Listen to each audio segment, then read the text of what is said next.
10 अगस्त श्रावण सोमवार कथा। श्री गणेशाय नमः। ओम नमः शिवाय। श्रावण मास भगवान शिव का सबसे प्रिय महीना माना जाता है। इस पावन महीने में आने वाला प्रत्येक सोमवार अत्यंत शुभ और फलदायी होता है। जो भक्त श्रद्धा, विश्वास और नियम पूर्वक श्रावण सोमवार का व्रत रखते हैं, भगवान भोलेनाथ उन पर विशेष कृपा बरसाते हैं। उनके जीवन के दुख, रोग, दरिद्रता और बाधाएं दूर होती हैं तथा सुख, समृद्धि और मनचाहा फल प्राप्त होता है। आज हम श्रावण सोमवार व्रत की एक ऐसी पावन कथा सुनेंगे जिसे सुनने मात्र से भी पुण्य की प्राप्ति होती है। बहुत समय पहले आनंदपुर नाम का एक सुंदर नगर था। वहाँ धर्मदास नाम का एक ब्राह्मण अपनी पत्नी गौरी के साथ रहता था। दोनों अत्यंत धार्मिक, दयालु और भगवान शिव के अनन्य भक्त थे। वे प्रतिदिन प्रातः काल उठकर स्नान करते, शिवलिंग पर जल चढ़ाते और ओम नमः शिवाय मंत्र का जाप करते थे। लेकिन उनके जीवन में एक बहुत बड़ा दुख था। विवाह के कई वर्ष बीत जाने पर भी उन्हें संतान सुख प्राप्त नहीं हुआ था। अनेक यज्ञ, दान, पूजा और तीर्थ करने के बाद भी उनकी इच्छा पूरी नहीं हुई। फिर भी उन्होंने भगवान शिव पर से अपना विश्वास कभी नहीं छोड़ा। एक दिन एक वृद्ध सन्यासी उनके घर भिक्षा मांगने आए। धर्मदास और गौरी ने उनका आदर पूर्वक स्वागत किया, भोजन कराया और चरण स्पर्श कर आशीर्वाद लिया। सन्यासी उनकी सेवा से प्रसन्न हुए, लेकिन उनके उदास चेहरे देखकर बोले, वत्स, तुम्हारे मन में कोई गहरा दुख है। धर्मदास ने हाथ जोड़कर कहा, गुरुदेव, हमारे पास धन कम है, लेकिन भगवान की कृपा से जीवन चल रहा है। केवल संतान न होने का दुख हमें हर समय सताता है। सन्यासी ने कुछ क्षण ध्यान लगाया और बोले, यदि तुम दोनों पूरे श्रावण मास के प्रत्येक सोमवार का व्रत रखकर भगवान शिव का अभिषेक करोगे, बेल पत्र अर्पित करोगे और श्रद्धा पूर्वक कथा सुनोगे, तो महादेव अवश्य प्रसन्न होंगे। दोनों ने उसी दिन से संकल्प लिया।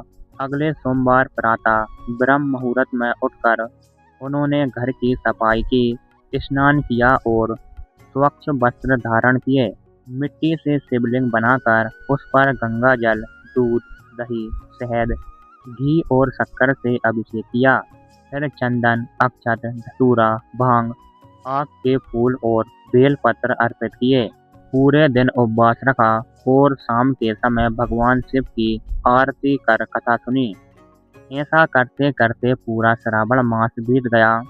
कुछ दिनों बाद गौरी ने एक अद्भुत स्वप्न देखा। भगवान शिव और माता पार्वती कैलाश पर्वत पर विराजमान थे। भगवान शिव मुस्कुराकर बोले, तुम्हारी भक्ति से हम अत्यंत प्रसन्न हैं। उचित समय आने पर तुम्हारे घर तेजस्वी पुत्र का जन्म होगा। स्वप्न समाप्त हुआ तो गौरी की आंखों में आंसू थे। उसने यह बात धर्मदास को बताई। दोनों ने इसे महादेव का आशीर्वाद मानकर और अधिक भक्ति शुरू कर दी। समय बीतने पर गौरी ने एक सुंदर और तेजस्वी पुत्र को जन्म दिया।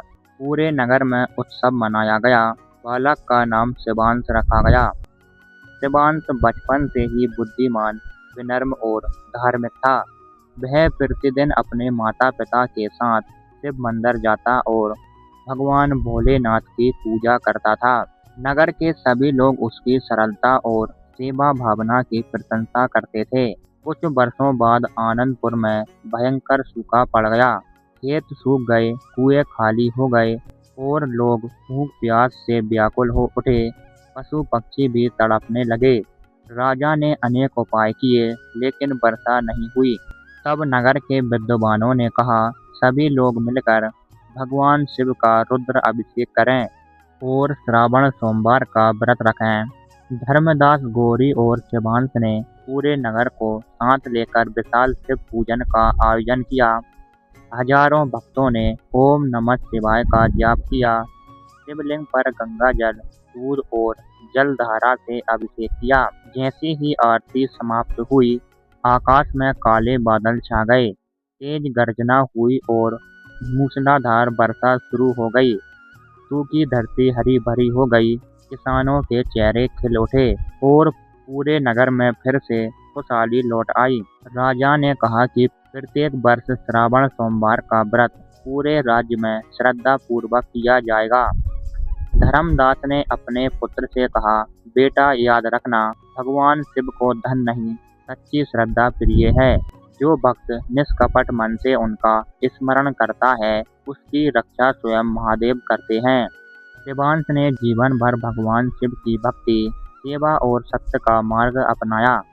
वह बड़ा होकर विद्वान और न्यायप्रिय बना तथा लोगों के दुख दूर करने में अपना जीवन लगा दिया।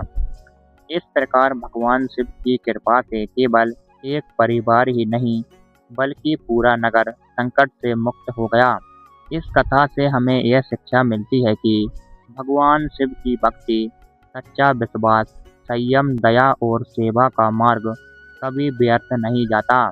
श्रावण सोमवार का व्रत श्रद्धा और नियम पूर्वक करने वाले भक्तों पर भोलेनाथ सदैव अपनी कृपा बनाए रखते हैं। बोलिए भगवान भोलेनाथ की जय। हर हर महादेव। ओम नमः शिवाय। वीडियो पसंद आए तो वीडियो को लाइक, चैनल को सब्सक्राइब कर लीजिए।